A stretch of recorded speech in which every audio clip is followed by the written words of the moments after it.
period of the following bills from 14 days to 12 days in order to facilitate public and stakeholder engagement. 1, the Public Finance Management Amendment number 3 Bill, National Assembly Bill number 44 of 2024. 2, the Public Finance Management Amendment number 4 Bill, National Assembly Bill number 45 of 2024. 3, the Tax Procedures Amendment number 2 Bill, National Assembly Bill number 46 of 2024. 4, the Tax Laws Amendment Bill, National Assembly Bill number 47 of 2024. 5, the Public Procurement and Asset Disposal Amendment Bill, National Assembly Bill number 48 of 2024. And 6, the Business Laws Amendment Bill, National Assembly Bill number 49 of 2024. Honorable Speaker, for information to members and the country, these 6 bills, Honorable Speaker, are very important bills to us and to the country. Honorable Speaker, you are aware that there are many very progressive proposals, including the tax amnesty that Kenyans were waiting for at the end of the last financial year, the tax amnesty that lapsed on the 30th of June. Honorable Speaker, with the loss of the finance bill, some of the good proposals that were there, like that tax amnesty, have evaded Kenyans, and quite a number of business people are suffering from incessant demands by KRA for both their tax arrears and penalties and interest. And therefore, Honorable Speaker, some of the proposals include that tax amnesty bill in this tax procedures amendment bill.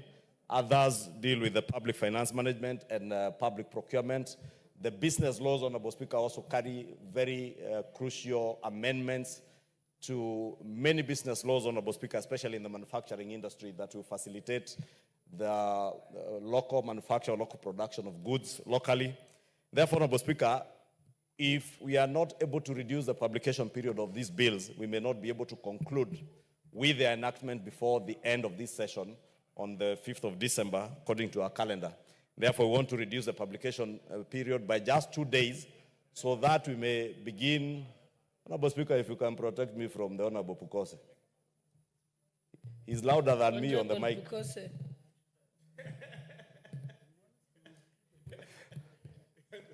I know he's eager to put the question. The majority leader is giving a very good explanation from some serious amendments. I think it's important to allow members to pay attention. Honorable Speaker,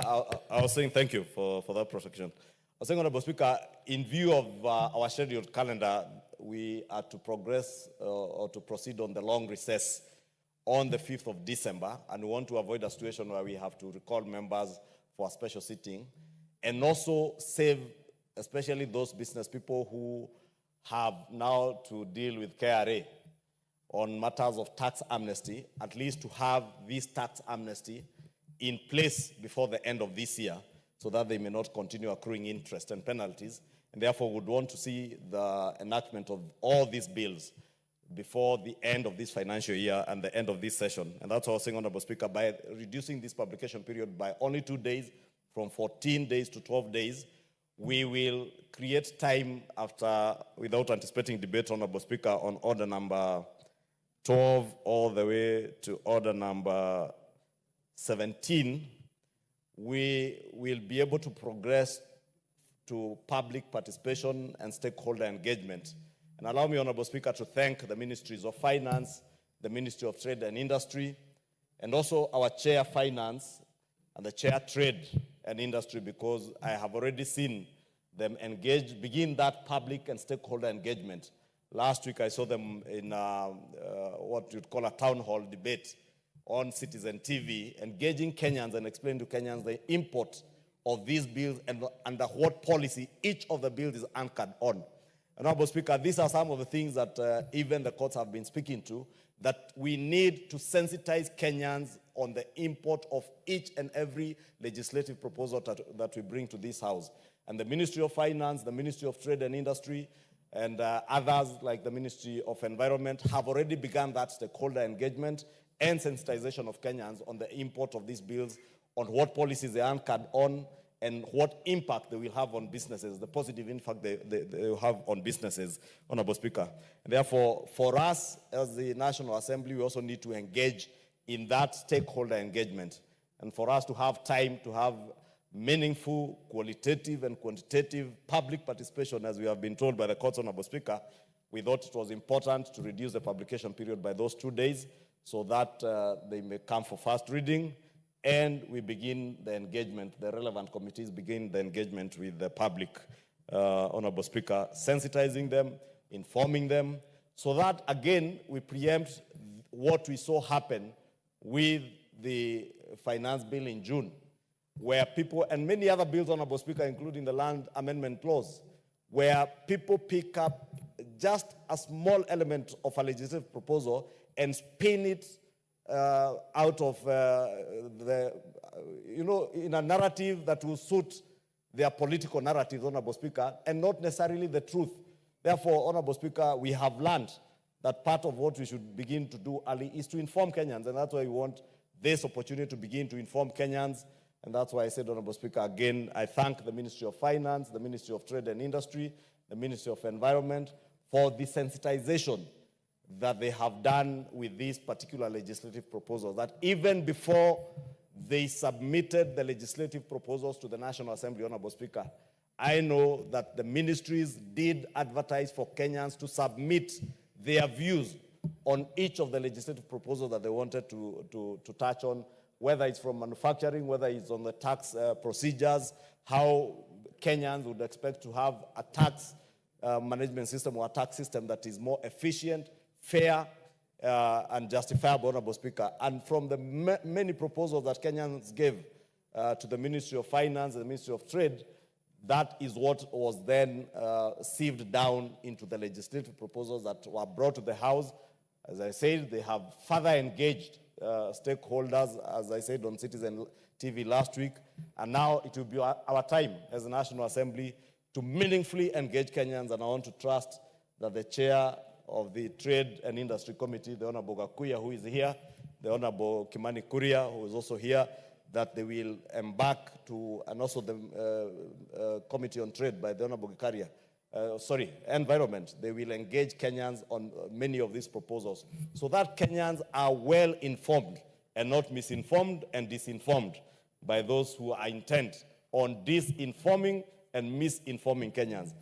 Many of these proposals, Honorable Speaker, as I said, are critical, not just for the continuity of business in this country, but also to ensure that businesses are saved from the penalties and interest that are being levied to them by KRA on account of tax arrears. Many, Honorable Speaker, are suffering from cheap imports, that we can protect them, and it is our duty as legislators to protect our local industries so that we may spur growth from the manufacturing sector of our economy. Honorable Speaker, for those members who are in Naivasha, we had an engagement with KEPSA. And when the chairman of KEPSA spoke in that meeting, he indicated how manufacturers today are shifting to other destinations like Uganda, Tanzania, because they have created a more conducive manufacturing environment than ours. It is these incentives, Honorable Speaker, for creating a conducive manufacturing sector in our country that are contained in this Business Laws Amendment Bill. The Public Procurement and Asset Disposal Act Amendment has good proposals, and I want to ask members, please appraise yourselves with the contents of these bills so that even when you're confronted by the media with questions as to what is contained in these bills, we do not go back and say that we do not know, or you do not know, like we had somebody saying she does not know the difference between Shif and Shifo. Honorable Speaker, I will be very embarrassed to hear the same member now say she doesn't know the difference between the Public Procurement and Asset Disposal Amendment Bill and the Tax Procedures Amendment Bill or the Business Laws Amendment Bill. Let us appraise ourselves with the contents of all these bills. Honorable Speaker, I want to commit that we have agreed with the chairs of these committees that in due course, as soon as the substantive speaker is back, we will organize a kamukunji that will also appraise members on each of the provisions contained in all these bills so that we are all well informed and ready to debate when the debate begins, when the bills come for second reading without anticipating debate. With those many remarks, Honorable Speaker, I beg to move and request the majority whip the one and only Honorable Silvanus Osoro to second.